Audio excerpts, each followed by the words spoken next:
আসসালামু আলাইকুম ট্রাভেলার্স। নারায়ণগঞ্জ তুলারাম কলেজের বাসে ট্রাভেল ব্লগ দেওয়ার পর এক আপু আমার ওই ভিডিওতে কমেন্ট করেছিলেন যে ভাইয়া এই কলেজের বাসে বাস কার্ড কীভাবে করব। তো ভাবলাম ওই আপুটির জন্য এবং যেই সব শিক্ষার্থী ছোট ভাই বোনেরা 2025-26 শিক্ষাবর্ষে তুলারাম কলেজে ভর্তি হতে যাচ্ছেন তাদের জন্য একটা ভিডিও বানানো যাক। তো এই ভিডিওতে তুলারাম কলেজের বাস সম্পর্কিত সকল তথ্য থাকছে, আশা করছি সম্পূর্ণ ভিডিও চলে সাথেই থাকবেন। প্রথমে আসা যাক কলেজের বাস কার্ড কীভাবে করবেন এবং বাস কার্ড করতে কত টাকা লাগে। বাস কার্ড করার জন্য ফি হচ্ছে মাত্র 200 টাকা এবং বাস কার্ড করতে লাগবে আপনার একটি স্ট্যাম্প সাইজের ছবির পিছনে আপনার ক্লাস এবং ক্লাসের রোল নম্বর লিখে দিলেই হবে। বাস কার্ডের মেয়াদ থাকবে 6 মাস এবং এই 6 মাসের জন্য আপনার মোট 200 টাকা দিতে হবে।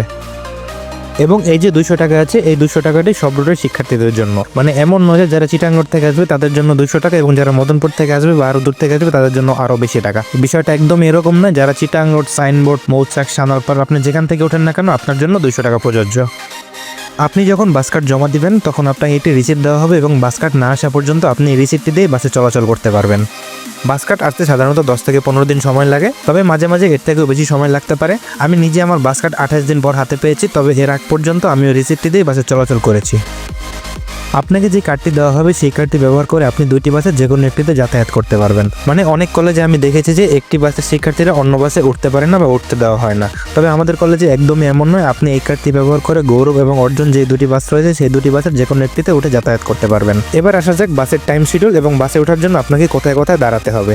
যদিও বাসের টাইম শিডিউল নিয়ে আমি গত ভিডিওতেই বলেছি, তবে ওই ভিডিওটি যারা দেখেননি তাদের জন্য আমি এই ভিডিওতে আবার বলছি। যখন আপনাদের কোনো পরীক্ষা থাকবে না, স্বাভাবিকভাবে ক্লাস চলবে, তখন মদনপুর থেকে যে বাসটি ছাড়বে সেটি হচ্ছে সকাল 7:50 ছাড়বে এবং সেটি মদনপুর এবং কাশপুর থেকে ছাত্রছাত্রী উঠিয়ে সরাসরি কলেজ ক্যাম্পাসে চলে আসবে। অপরদিকে চিটাঙ্গড় থেকে যে বাসটি ছাড়বে সেটি হচ্ছে সকাল 8:50 ছাড়বে। সেটি চিটাঙ্গড় থেকে ছেড়ে চিটাঙ্গড়, 10তলা, সানারপাড়, মৌচাক, সাইনবোর্ড, জালকুড়ি, স্টেডিয়াম, মানে চিটাঙ্গড়ের পর থেকে যতগুলো স্ট্যান্ড আছে সব জায়গায় দাঁড়িয়ে স্টুডেন্টদের নিয়ে আসবে। এর কারণ হচ্ছে মদনপুর থেকে যে বাসটি ছাড়ে, মদনপুর থেকে আসলে অনেক শিক্ষার্থীরা আসে এই দিকে, তো মদনপুর এবং কাশপুর থেকে শিক্ষার্থীদের ওঠানোর পর সেই বাসে আর পা ফালানোর মতো জায়গা থাকে না, যার ফলে ওটি সরাসরি কলেজে চলে আসে। অপরদিকে চিটাঙ্গড় থেকে স্টুডেন্টরা খুব কমই যায় বাসে, যার কারণে চিটাঙ্গড় থেকে যে বাসটি ছাড়ে সেটি সব জায়গায় দাঁড়িয়ে স্টুডেন্টদের নিয়ে তারপর আসে। মদনপুর থেকে যে বাসটি আসে সেটি তোলার জন্য আপনাকে মদনপুর বাস স্ট্যান্ড এবং কাশপুর ব্রিজের মাথায় দাঁড়াতে হবে। এই দুই জায়গা থেকে এই বাসটি স্টুডেন্টদের ওঠায়।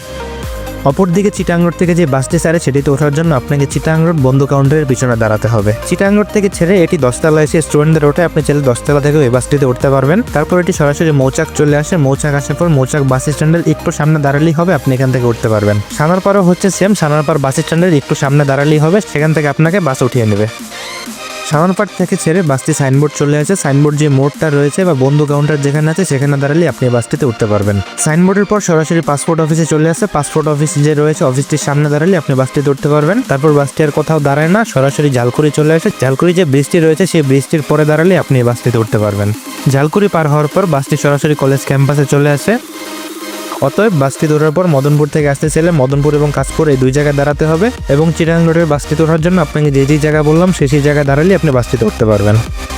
তো আজকের ভিডিওটি ছিল এই পর্যন্তই। নারায়ণগঞ্জ তুলারাম কলেজের বাসে ট্রাভেল ব্লগ দেখতে চাইলে আমার আগের ভিডিওটি দেখে আসতে পারেন, সেই ভিডিওটির লিঙ্ক আমি আমার কমেন্ট বক্সে দিয়ে রাখবো। সবাই ভালো থাকবেন, সুস্থ থাকবেন। আল্লাহ হাফেজ, আসসালামু আলাইকুম।